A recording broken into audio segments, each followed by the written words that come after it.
So we're comfortable in the water. I'm assuming that they can hop at least a little bit and say, now, this is the place where a lot of people get scared, and so we're going to take this really slow. But the next step is to move your face in the water. And I always look to see who that freaks out right off the bat.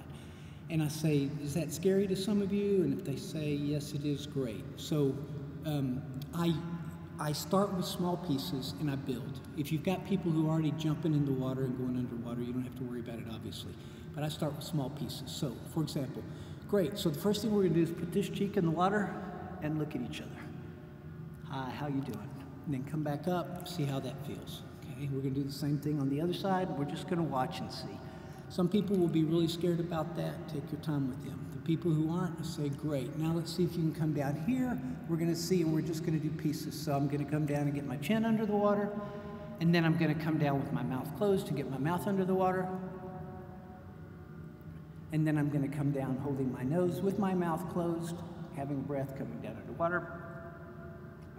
And then we talk about goggles. So, and just take time if they don't have them, if they want them or not. But we talk about goggles. We usually end up spending 5 minutes fitting goggles, checking to make sure they don't leak, stuff like that. All of that can be part of getting the face under and eventually getting all of you under. Okay, y'all have done that before, so those are the transitions that work. Once they get comfortable with that, then I go underwater and I get them to look underwater and I hold up some number of fingers and I say, how many fingers can I see? Because a lot of the people have their eyes closed because they're still scared. Now I'm getting them to get their eyes open and I'm getting them to watch and be part of that conversation. Then once that's done, and take as long as you need to with that, once that's in, then I go back to the spinning and I say, great, an easy way to do this is just put your foot on the ground, put your face in the water, and work on that spin that we did earlier. And so we just do.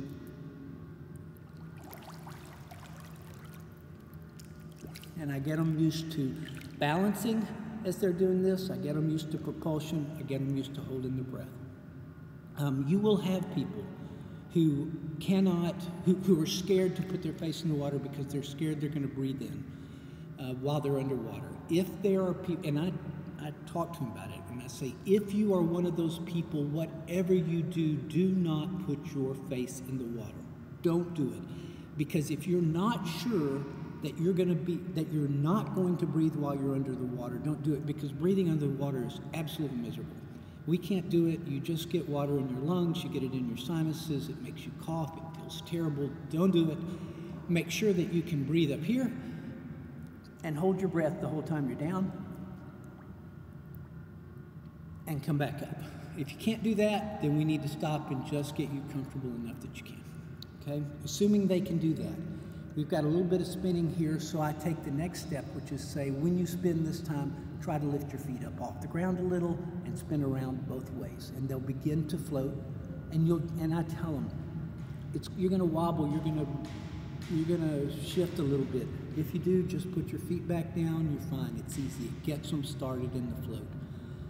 At that point in time, we usually we have tic-tac-toe, we have things that we drop on the bottom of the pool, we have torpedoes that we throw back and forth. We do something at that point that gets them to be doing something with the skills that they've learned with that.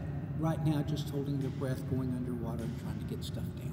It's a great fun to play with them at that point in time. It starts the play, which I think is critical for adults because all that serious conversation is just not nearly as much fun as playing.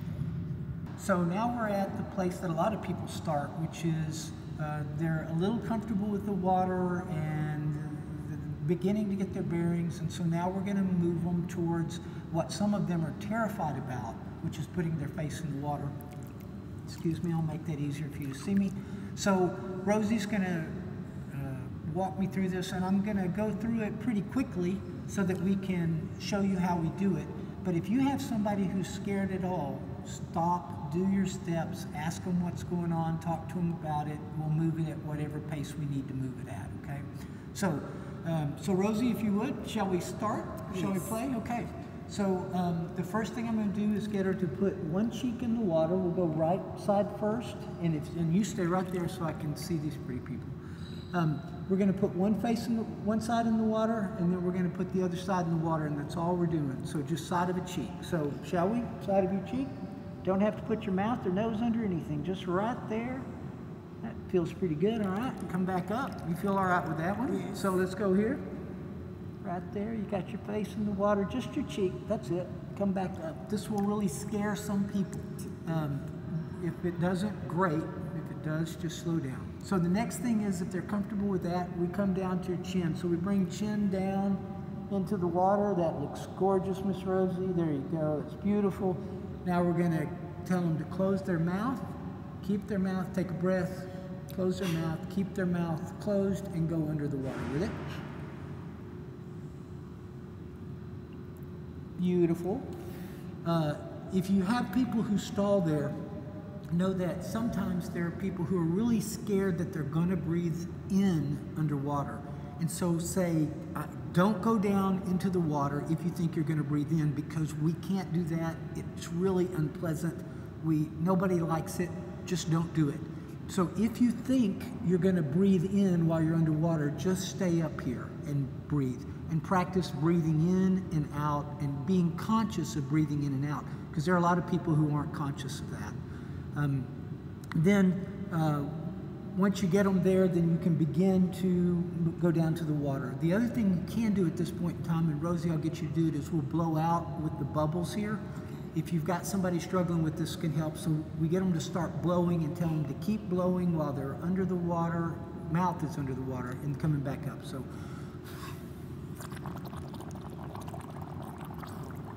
And then we come back up, and then you inhale, and that'll get them used to it. I was really surprised when I started teaching, because I'd always been swimming, at how many people really struggled with that and how awkward it was for people. So let them take their time and just know it really is awkward for a lot of people. Okay, we did beautiful on mouth. We're going to nose. So you can have them hold their nose, or they can go under. So in this case, let's hold a nose first time. And just come down to where our nose is underwater. And that's nice and easy. And you can do the same thing for people who are comfortable. One of the things you'll find is that a whole lot of people really hate having their nose in the water. It's just incredibly just irritating for them. So I carry nose clips with me all the time. I give them a nose clip. I talk with them about, you don't keep this forever. It's not the thing you're probably going to take to your friend's pool party, but it's something that will help you move along this process, and we'll pick this back up in just a little bit. And it's tremendously helpful for that segment of people who are scared of that. Okay, last thing is we go down to eyes, shall we? And you can hold your nose or not, doesn't matter, but eyes under the water. And back up, woohoo, we got it. Now, she had on goggles, so I didn't even think about it. I didn't, my eyes burned a little bit. Usually before I do that, I'll notice that they don't have their goggles on, or that I don't have mine on, and we'll talk about goggles and the value of having them. Even if you're not gonna have them at the pool party, it's really nice when you're practicing this so it doesn't burn your eyes. Okay, last thing is head all the way underwater, shall we?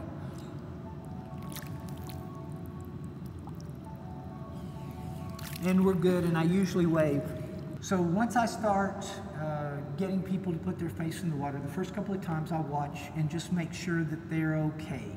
Once they look like they're okay and people aren't coming up terrified, that kind of stuff, then I go down and I go underwater and I show them a number of fingers, and I begin interacting with them underwater to get them to play. So I'm gonna show you. So Rosie, I'm gonna go underwater. When you put your face under, I'm gonna show you some number of fingers. When I come up, I want you to be holding up the number of fingers that I had, however it was. Does that sound all right? I need to go under? So you're gonna go under, and you're gonna look at how many fingers I have on the ground. Does that sound all right? Or have underwater. Ready? Here we go.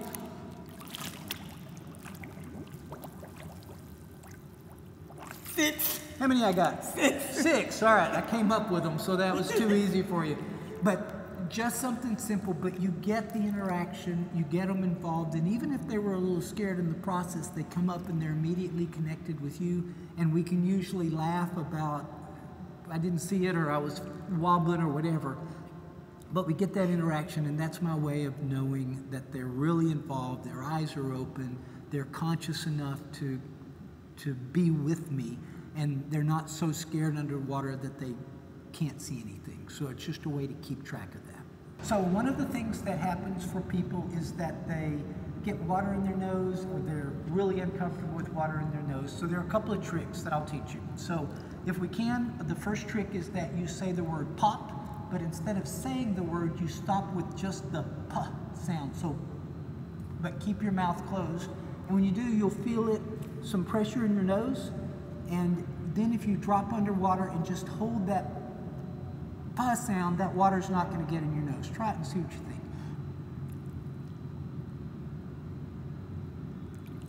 And you come back up, p. There, you can do it with a K. Some people like K's better. So you can do like kick, but you say k. And when you do, your mouth tends to be open, so close your mouth with that, but k. And as long as you hold that, you got this pressure in your nose, it keeps the water out. T does the same thing. If you want to try T, you're welcome to try T. Or you can hum, and some people love to hum. I used to teach this. This was my favorite for a long time. So if you hum, the trick is that bubbles come out of your nose and it can be a little tickly. Some people can like that. It's weird for other people, so play it your way. But if you hum, shall we? Hum. And then I come back up, I'm good. So I can hum as long as I want. I never have water in my nose. I don't ever have to worry about that. I'm always blowing out, or I'm always holding that sound that gives me pressure in my nose.